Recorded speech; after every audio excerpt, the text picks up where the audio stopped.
This 26 Sports and CCTV high school football presentation is brought to you by Cadillac Casting Incorporated.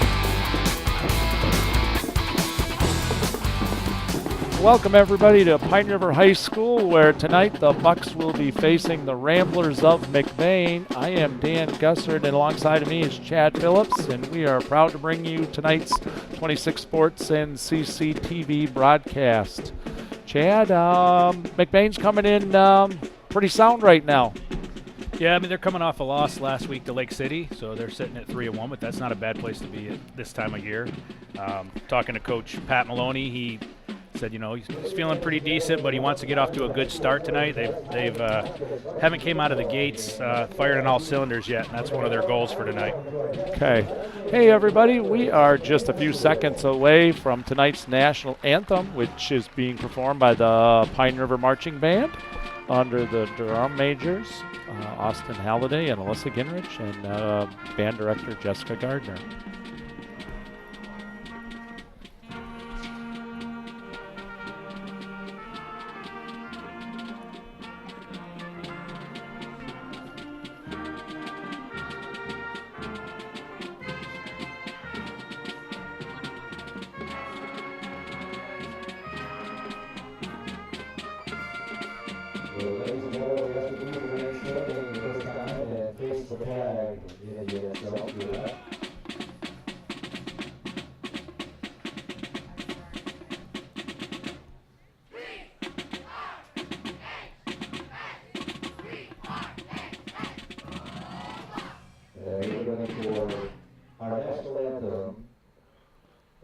And here we go with the national anthem. The band's all ready. Players and fans in the stands are ready to go.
All right, we are ready to go here.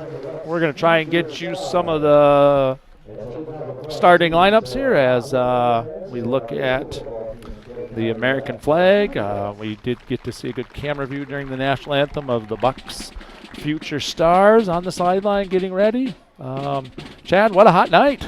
Yeah, this feels like game one, or maybe even like a two-a-day kind of practice. Not like a later September game, that's for sure. Absolutely, absolutely. Everybody, it's in the high 80s, low 90s here today. High humidity, certainly an issue that both teams and coaches are working on and be working on all game long. We can see now the band right there. Let's see what we're going to do. I think probably the Pine River Fight Song and then the Future Stars, the Bucks varsity football team will run through the Future Stars cheerleaders and tackle up one of those nice banners.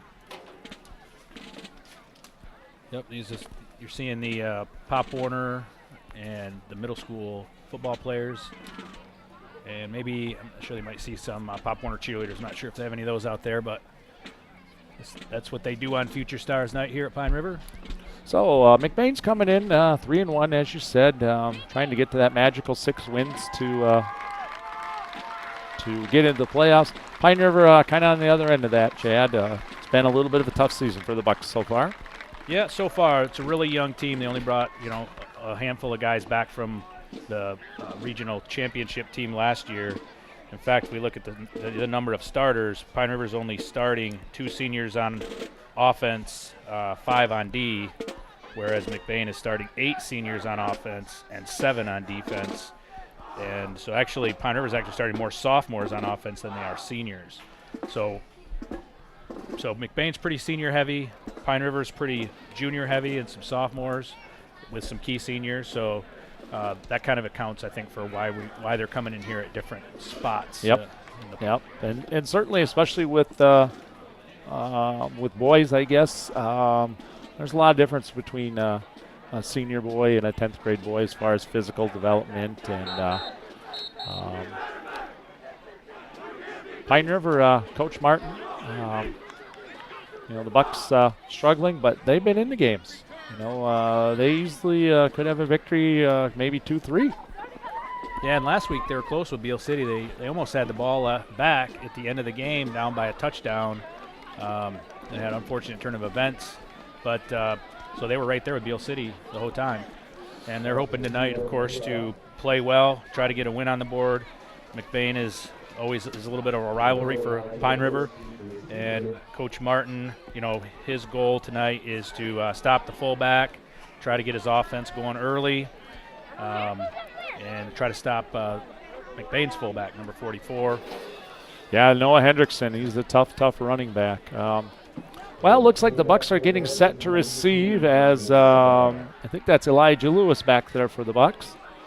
And number 18 right here, Andrew Sikkema for McBain. Sikkema's the biggest number 18 I've ever seen. We had McBain on TV a couple of weeks ago, and he does a great job of directional kicking.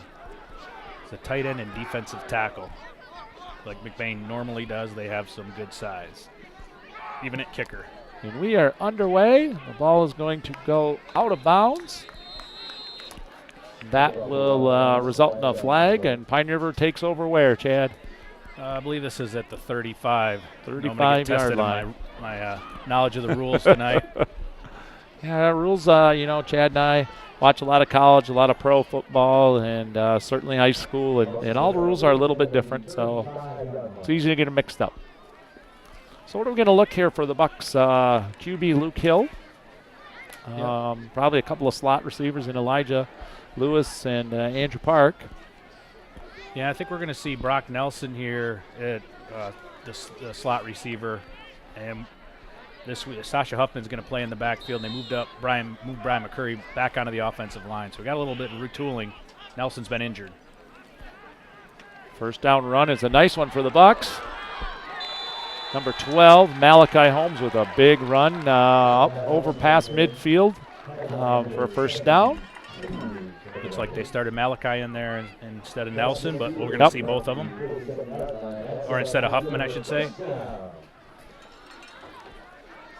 Nelson and Lewis will be running the outside sweeps and counters. You can see number 25, that's Brock Nelson in motion on this as Pine River looks to run an option, and good choice right there on the Bucks not to make that pitch. Believe that was Sikkema on the tackle right there, number 18. We also had Kyle Hamilton, number 55, in there. Their defensive line looks pretty stout. They got some good height. They got some good girth. So it's going to be challenging a young offensive line. Second down and 10 here for the Bucks.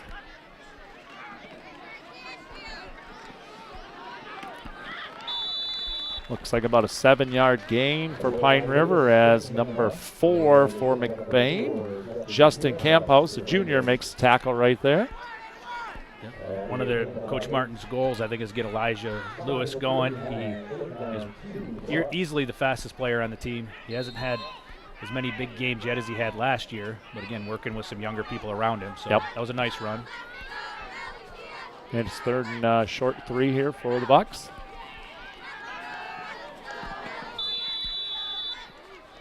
That was a little slant to the outside receiver, number 5, Andrew Park, but it was thrown a little bit behind him. A little bit behind on quarterback Luke Hill's first pass attempt. It's 4th and 3 Bucks are just inside the McBain 40-yard line. Probably 2-down territory here early in the game, especially when you're coming into the game the way the Bucks have. Who's taking the snap there, did you say, for the Bucks? Is that Austin Silva? Snapping is Trenton Holmes. Trenton Holmes taking the snaps tonight. That play blown up right away by number 83 right there. Tristan Reed there. That's 89, Tristan Reed. Blew that gap. Yeah, he came on a blitz from inside linebacker position, and the play never really had a chance. Missed him on the O-line. Yep. So McBain's going to take over on down.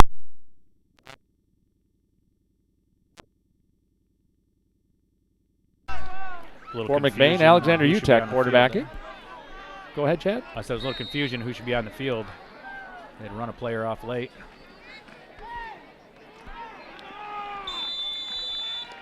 Okay, so we get number 35. That's Cole Seeland, senior of the two Seeland brothers. He starts out with a nice run of about 9 yards. It'll bring up second down and 1 for McBain as they are now in Pine River territory. Yep, and they ran Sickam off late on that last play and went to a one-back set. Now with only 1 yard to get, Sickam is going to be back in there at tight end in their traditional two-back set here. Garrett Verberkmo split to the far side right here. Utek takes the snap, keeps it, pitches to Logan Rodenbaugh, and he's going to make a nice gain down to close to the Pine River 30-yard line on that play. Yeah, Garrett Verberkmo made a nice block out there from his receiver position to make sure they didn't get support up from the corner. McBain runs what's called a Delaware wing T set. You got a tight end and a wing back on one side and a split end on the other side. Two backs with one back behind the center, but it's a wing T set, but they run a lot of option out of it. Utek hands off up the middle on a short gain, brought down by 3 or 4 Bucks there, probably led by number 40, Sasha Huffman. Perhaps number 54, which is Trenton Holmes. As we watch number 77, Noah Carper, check into the game. Both coaches will be switching linemen in and out all game long, especially in this heat, we would assume. Yeah, I talked to the coaches about the heat. They've been preaching drink lots of water. Coach Maloney says they got some sort of Gatorade gels they're going to be, both coaches have been thinking a lot about it here. So we have a double split here for McBain. They run it right up the middle. Tackle is going to be made by number 77, Noah Carper, who just checked into the game. I think that was Cole Seeland on that run again. Looks like it's going to be a little bit short. That'll have McBain coming up with the 3rd and 2 inside the Buck 30-yard line. With 8:42 to go, no score early in the game.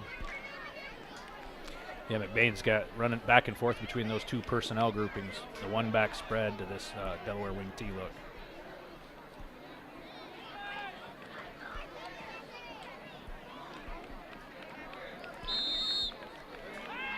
Gave on the dive there, Dan.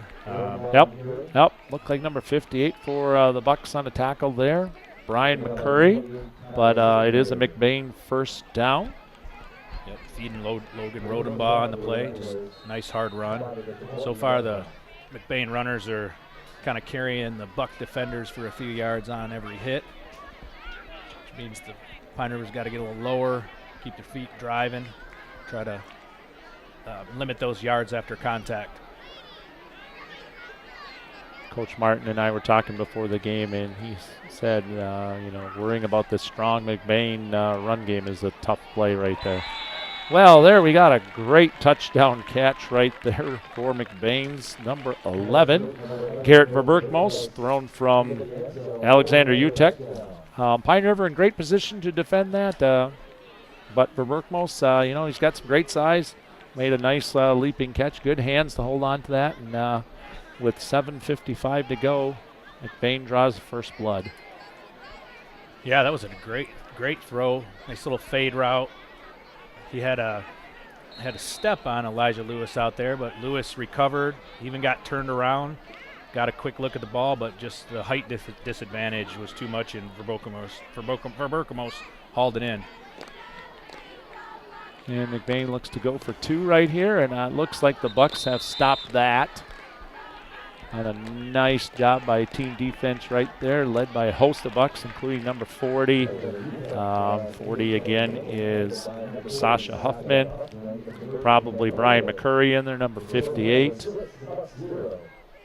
Yeah, UTEC just faked the dive and tried to follow behind. That's a little QB follow play, kind of standard short yardage play and option offenses, but the Bucks did a nice job of plugging it up. Imagine they saw that. We were here. We're getting a look at the ball boys. Jackson Schaub was Pine River, one of Pine River's coaches' son, and Jericho Holmes, Pine River future star. He's got a couple brothers playing on the team. Yep. Hey, while both teams are getting ready for kickoff here, how about we mention who's doing the game around here in the booth with us and in the truck. Directing tonight is Wyatt Van Dynen. He's doing everything for us down there. Replay when we get that up and running is going to be Corey Burson. Cameras tonight, we got Erica Goslin, we've got Jacob Owens, and we have Morris Langworthy. Morris is a Pine River graduate. And then I am working up in the booth here with Chad Phillips, and we certainly appreciate all those things that the folks out there and the camera crew are doing and in the truck to bring you guys a outstanding night of high school football here in northern Michigan. This almost looks like, because he's a left-footed kicker, so it kind of throws me off, because with a right-footed kicker, we'd be looking at possible onside, the way he's got the ball. Yep. Once again, Sycamore gets ready to kick. That is going to be directed towards the sideline again over here. It's picked up by the Bucks. Number 5, I believe that was. Yep, Andrew Park. Andrew Park with a nice run back to about the 35-yard line. Looks like he is tackled in there by number 74, which we don't have on our roster. Maybe I'm catching that wrong. No, it is 74. That might be Owen Bonico, number 75, sophomore for McBain. We'll try and get that corrected for you as the game goes on here. Yeah, Bonico's dad, Mark, played football down at Ferris State, so he's got some good genetics out there to work with. He's one of the few sophomores that are playing for McBain. They only have 1 on O and 2 on D. Pine River's second possession of the game with Lewis in motion. Handoff up the middle. Play never had a chance with Sycamore getting in there again. And in these option offenses, there's what's called a mesh, Dan, and that's when the quarterback and the running back are, quarterback's deciding whether or not to let him keep it or keep it himself. And when they can get pressure to blow up those meshes, as we've seen on the last couple Pine River plays, that creates a lot of trouble. End up with loss of yards, and also you haven't seen the ball pop out of there sometimes. So Yep. right now, McBain's winning the battle up front. Quarterback Luke Hill gets ready to take this snap. Looks like a mix-up right there on that play. He looked to pitch behind, but Elijah Lewis had already motioned on by, so not sure what happened there for the Bucks, but they're going to lose about 7-8 yards on that play and bring up a long third down here. One of the things that happened was 89 Tristan Reed blitzed from his linebacker position, and nobody touched him. Pine River's coaching staff's going to have to really get with their offensive linemen and make sure that if they let somebody come, it's a guy, the widest guy that's coming. They're overloading the offensive line. There's only 5 of them up there. So the guys you got to let go got to be on the outside, not on the inside. Pitch right here to number 25, Brock Nelson. And he's going to be corralled out of bounds to just about the 30-yard line. That'll bring up a Pine River 4th down, with McBain leading halfway through the first quarter, 6-0. Yeah, Coach Martin's excited to get Brock Nelson back. He's been out most of the season, played just defense last week and a couple spots on offense, but he needs that speed opposite Elijah Lewis, try to keep him honest. So expecting to see a little more of him tonight. Back for the Bucks in the ready to punt position is number 64, Josh Shaw, and deep for McBain, number 35, Cole Sealand. Pine River's countering McBain with trying to have the biggest punter. Yes. So Pine Yes. River has the biggest punter. McBain has the biggest kicker.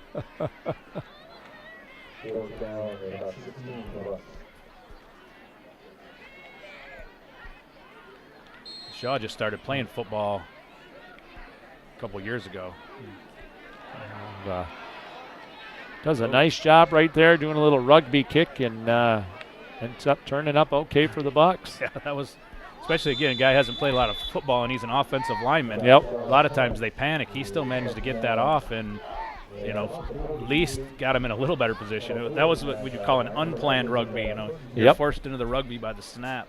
And you're right, he did do a nice job staying calm.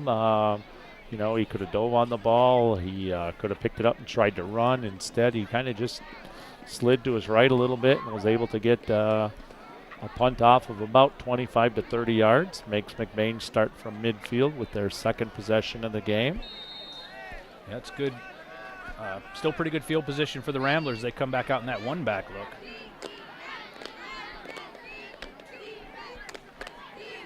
Run right up the middle by Sealand. Doesn't get a whole lot as the Bucks number 12 right there. That's Malachi Holmes on that tackle. That's Andrew Park, Dan. Is that? Yep. You're right, sir. I think. Oh, no, yeah, Andrew, no, my vote. When I correct you, I should be right. Well, we got a couple of different things here. So Andrew is 5 and Malachi is 12. Okay, doke. On my little notes, I also wrote down their year, their grade. That's where I got confused. A little mix-up in the McBain backfield, brought down by a host of Bucks, his quarterback, UTEC. He's going to lose a little bit up, bring up a long third down. We want to take this moment to thank some of our sponsors that have graciously donated some money to help us bring you high school football. We've got Cadillac Casting and Cadillac Tire. We have Napa with locations in Cadillac, Lake City, and Big Rapids. We have Lake City Materials, the Walkley Agency, and we'll get you a few more in a minute here. Once again, a very sound coverage by the Bucks right there, number 31. Jacob Roberts in pretty decent position, but UTEC delivers a good ball, and his receiver just does the right thing, makes a great catch out of that, and makes a big gain and gets a McBain first down. Yeah, name's George Brown III. Yep. Number 24, and just a sophomore. Nice target. Tell you what, it makes a big difference to have some height. Gives you a little bigger, I mentioned target again, a little bigger target, and makes you look a little better at quarterback. Handoff up the middle right there, and that's number 60 holding on right there for Pine River. Brandon Rendell with a tackle on a short gain for McBain. Our other sponsors, everybody, we have Up North Specialty Meats and Powell's Grocery. We have Pizza Plus, Godfrey Chevrolet Buick, and Fox Motors of Cadillac. We'll get you out some information, everybody, if you are interested in joining that list or want to help out with our winter sports season. That will be getting underway here in about 2 months.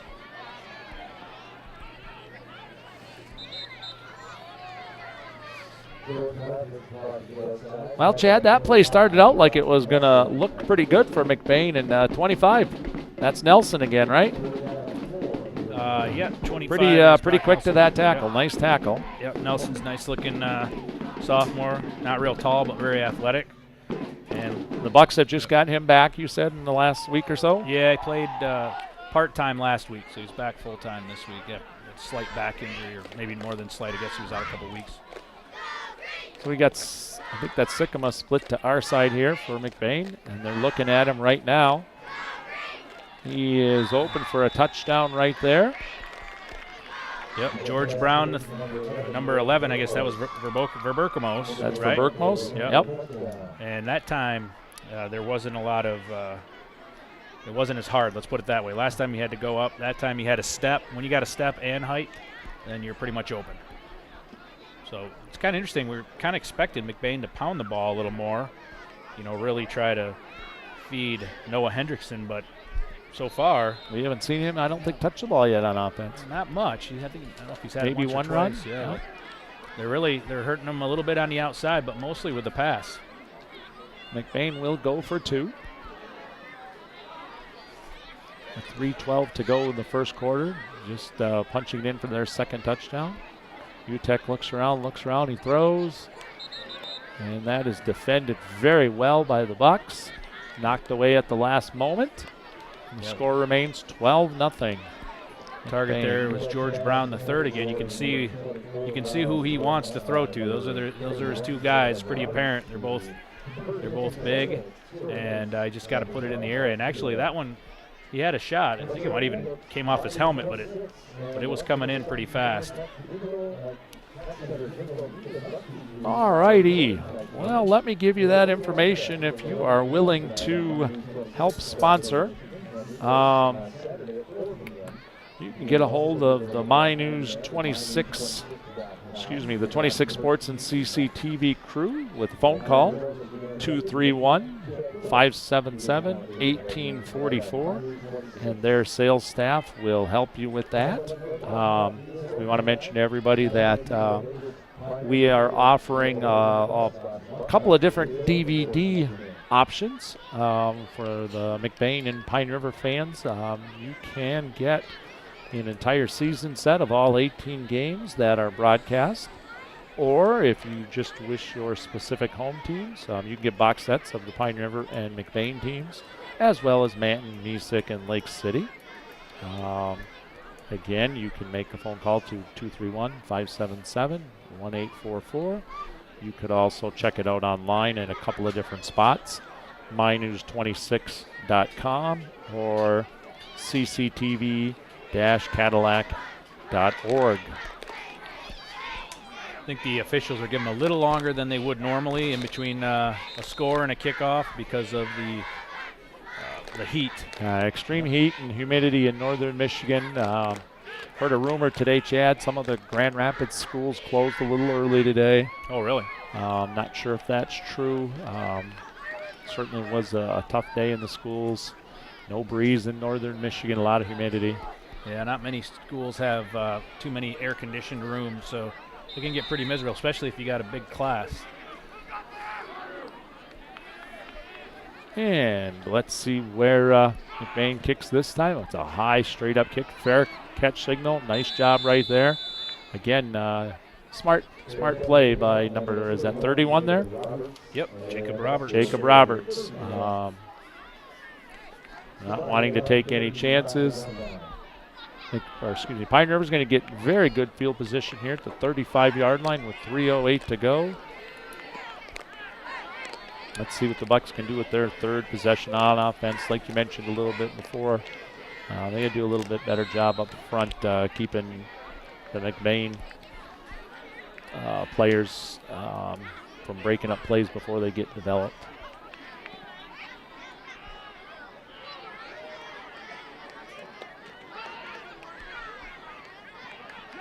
Nice run to start this possession. Good hard running by the Bucks. I couldn't catch who caught that. Sasha Holmes, I think, with about a 2 to 3 yard gain. Yep, they're moving forward. Last series, they went backwards. First series, they had a few nice plays, just couldn't convert on fourth down. Here picking up 3 is, it's a good start.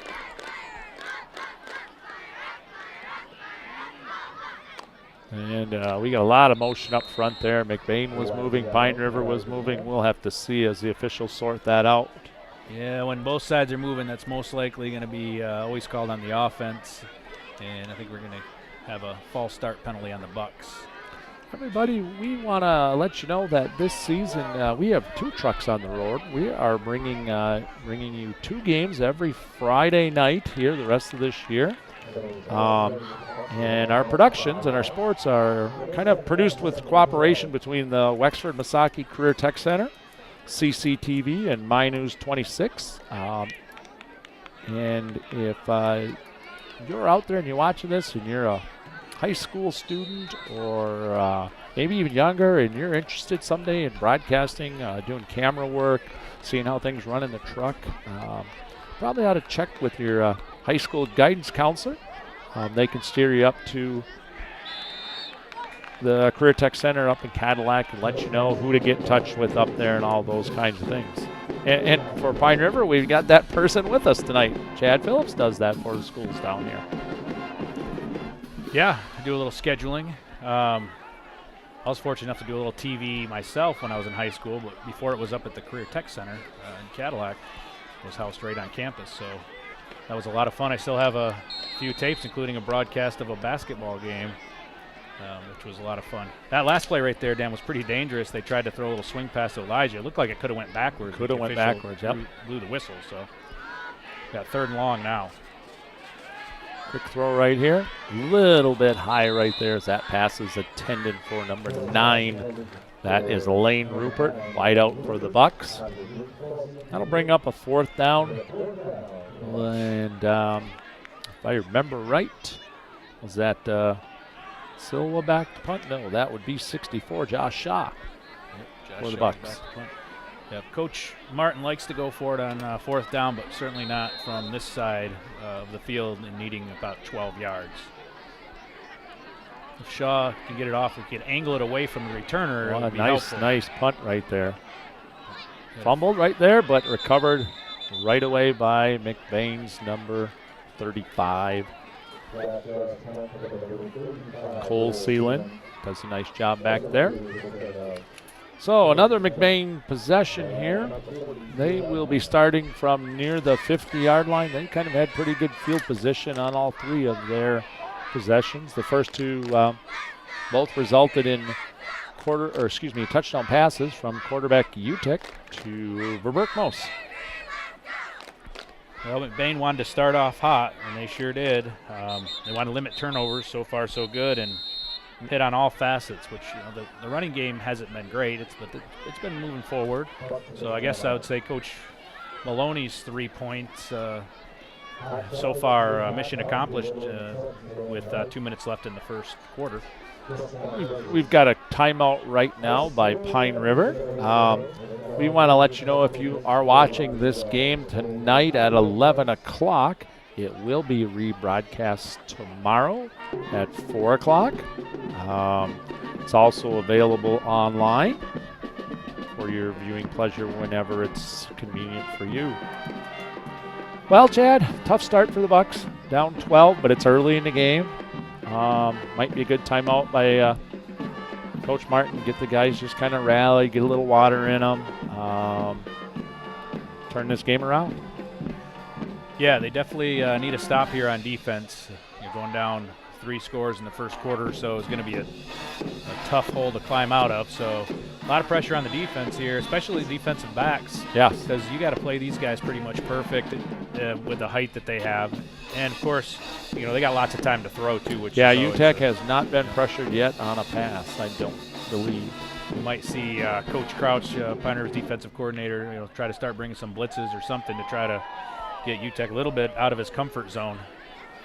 Coaches for Pine River, of course, head coach Terry Martin, but assistants, Bobby Crouch and Aaron Schaub. We saw a picture of his son early in the game, and we also have Brian Jackson for the Bucks coaching away. Well, that was a fairly well played defensive play for the Bucks. They stopped the dive, they stopped the quarterback, they had a pitch, and they got up on the pitch and made a tackle. Just they needed a couple yards earlier. Just half a step late. Yep, everybody kind of did their job. Just needed another step or two. And that's about a 6-yard run for McBain. UTEC under center takes the snap and he hands it off up the middle. And that's going to be a McBain first down as Rodenbaugh with a carry right there. Kind of looks like trying to pay attention to see if UTEC is in fact reading that. You kind of appear to be reading it. So what that means is if the defensive end, which in this case is number 77, Noah Carper, if he tries to take the dive, then he'll keep it. If he stays wide, which he did there momentarily, then he'll give it. Hand up the middle again to Seelan. He's going to pick up 5 yards on that. as we are about 1 minute to go until the end of the first quarter. If you notice there, I think it was Malachi Holmes at the end. He stayed on the quarterback, forced him to give the dive, which really is what you need to do. Take away those outside two options and plug the middle with your linebackers. So if they can do that, then they can get this run under control. Up the middle again. Brought down by 3 or 4 Bucks. I think that's number 58 right there leading that tackle. Yep, Malachi, nice job again of staying on the quarterback and not trying to do somebody else's job. And the Bucks got to pop on him, but they got to get, again, 4 or 5 yards. They're going to get first down, so they got to limit that to 1 or 2, which means those linebackers got to come up. It helps if they get a little bit of push from the D line. Nice tackle there by Brian McCurry. Also, Brian spent his last couple of summers working up at Adventure Island in Cadillac. One of those years with my son Mike, so they kind of developed a little friendship.